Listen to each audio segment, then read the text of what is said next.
Okay, pilots, let's get this job done. Hey guys, Sav here. Today I want to just recap my Titanfall 2 Let's Play.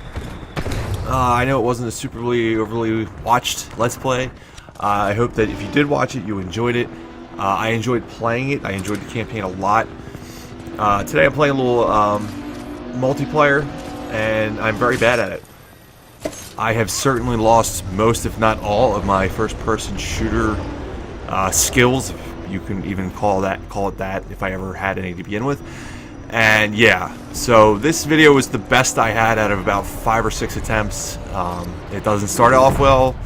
It ends pretty well. I end up, dare I say, camping a little bit, and it ends up working out really hard for me.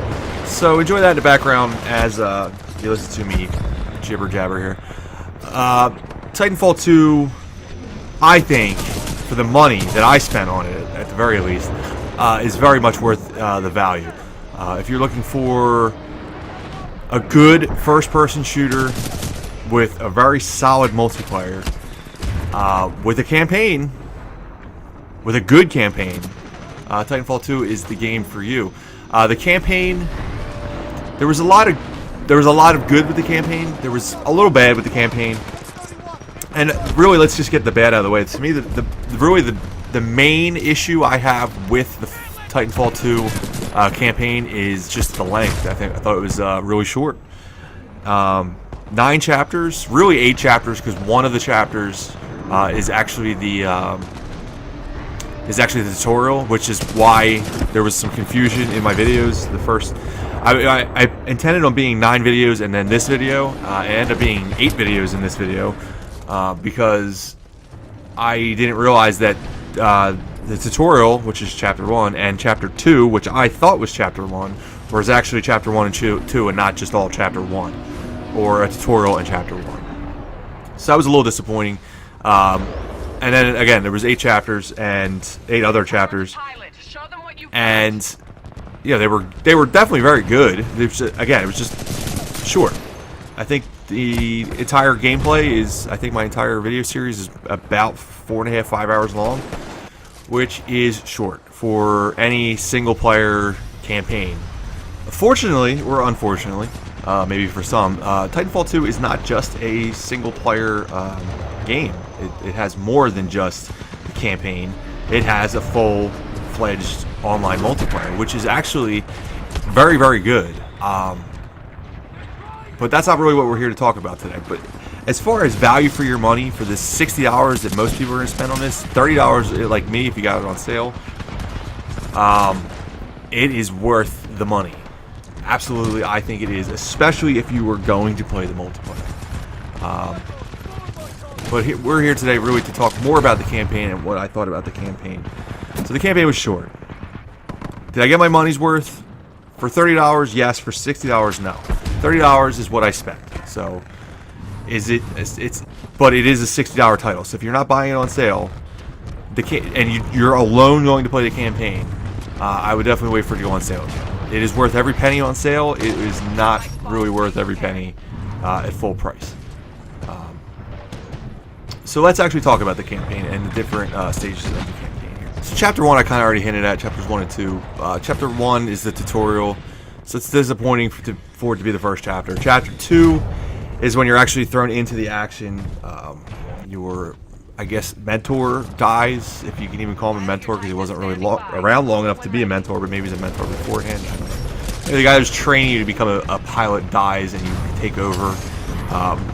You take over his Titan, and basically that Titan basically makes you an honorary pilot because there's really no other choice. So you're kind of thrust into this no-win situation, and you have to fight your way out of it. Overall, I thought, it was a very good chapter. Chapter 2. Chapter 1, it was a tutorial. Chapter 2 really does probably even a better job of actually teaching you how to play the game. Probably more so, I think, than the tutorial. The tutorial basically teaches you how to shoot, and I don't think it really teaches you much else. It tells you what else to do, but you don't really. I don't feel like I actually really learned how to play the game until I was well into chapter 2 at that point. Chapter 3 to me felt like just a continuation of chapter 2, and honestly, if chapters 1, 2, and 3 were all called Chapter 1, and we still had 9 chapters. I think this game was probably would have hit the perfect spot as far as length, but it didn't. And of course, every chapter after that would have had to be equal to or sort of equal to that, and they weren't. But I think if you took the tutorial and chapters 1 and 2, or chapters 2 and 3, so chapters 1, 2, and 3, took them all together and made one chapter out of that, I think that was that was like the aim chapter we were probably looking for here. Because like I said, chapter 3 feels like just a continuation of chapter 2. It's very good. You get your first boss battle here. So the boss battle was fun. It really teaches you a lot of the Titan mechanics in that boss battle. And I don't have anything really bad to say other than I'm going to go back to it over and over and over again. Just the length, guys. The length of it was very, very short. Very enjoyable, but very short. Chapter 4, Into the Abyss. You basically spend a lot of time, especially in Chapter 3, kind of getting yourself used to your Titan. And then Chapter 4 basically just rips that all back away from you again, and you're on your own again. I didn't mind it so much. It was well done, and then at the end you kind of have the payoff getting back into your Titan. It was fun. It was one of the more difficult ones that I did. It was one of the ones, I think the first 5 or 6 were ones that I played through more than once. And you guys saw the my second time playing through. My first playthrough on that took me a long time. There's not a lot of safe area to stand or run on, for that matter. You're constantly jumping between things, having to jump onto areas where you could possibly be smashed. So it was. I think it was definitely one of the more difficult chapters. It was enjoyable. It was definitely enjoyable. It was well, and the fighting, the arena, the fight towards the end, before you get back in your Titan, I thought was really cool, really neat, and also they actually threw Titans at you while you weren't in a Titan, so it definitely taught you some anti-Titan, basically how to fight Titans without your Titan. So it was fun. Chapter 5, Effect and Cause, I believe, is actually up for some kind of award as one of the best, I don't know, game mechanics, or one of the best, I don't know, campaign chapters or something like that.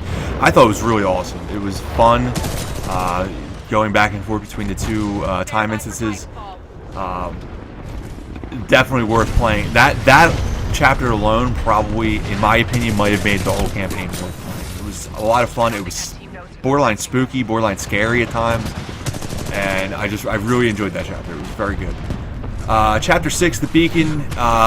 Not really one of my favorite chapters, but still a good chapter. And finally, at the end of that chapter is where you finally meet up with your objective, whatever her name was, Captain, whatever, I forget her name now. It was fun. Not really a whole lot else I want to say about it. It was fun. Chapters 7 and 8 I kind of want to talk about together, because they were, to me, they were, I don't know, basically the same. Again, it feels like if they'd shoved these two together, and actually these two are really short. They're both, according to my videos, only about 18 minutes apiece. That was also the same length as, basically, this was at 36 minutes. It's the same length as chapter 4. So definitely could have been longer, both of them. They were both very short. They were both well done. Trial by fire literally is what it is. You basically just run in and you're being shot at from all angles in your Titan, and it was definitely trial by fire. And then chapter 8, again, it just feels like a continuation, and you're still basically in the same place, but your objective is to take down ships just on foot instead of in your Titan now. The boss battle there was really cool with the flying Titan. I thought that was very enjoyable. And then the final chapter, chapter 9, tears came to my eyes a couple times, guys. I'm not going to lie. It was very sad when your Titan dies, and then he comes back to life, and then he dies again. Again, the only thing I can really complain about chapter 9, and really chapter 7 and 8 as well, is just, which I already mentioned, it's just the length, guys. They were very short chapters, especially comparatively so when you compare them to chapters 5, 4, even 2 and 3, even though I think 2 and 3 should have run together, they were even better length-wise than the final chapters. I feel like I felt a little bit at the end like the ending was a little rushed. Again, even though, it almost brought tears to my eyes, guys, when the Titan died. I'm not going to lie to you. So overall, Titanfall 2, if you're not going to play the multiplayer, wait for it to go on sale, buy it for $30. If you are going to play the multiplayer and you're going to play the multiplayer religiously, $60 is absolutely worth it. And if you get it for $30, you basically stole the game. And that's all for my thoughts on Titanfall 2, guys. I hope you guys enjoyed the review. I hope you guys enjoyed my playthrough. And I'll see you guys next time. I have a big announcement coming later this week. I'm looking forward to it big time. I hope you guys are looking forward to it as well. And I'll see you then.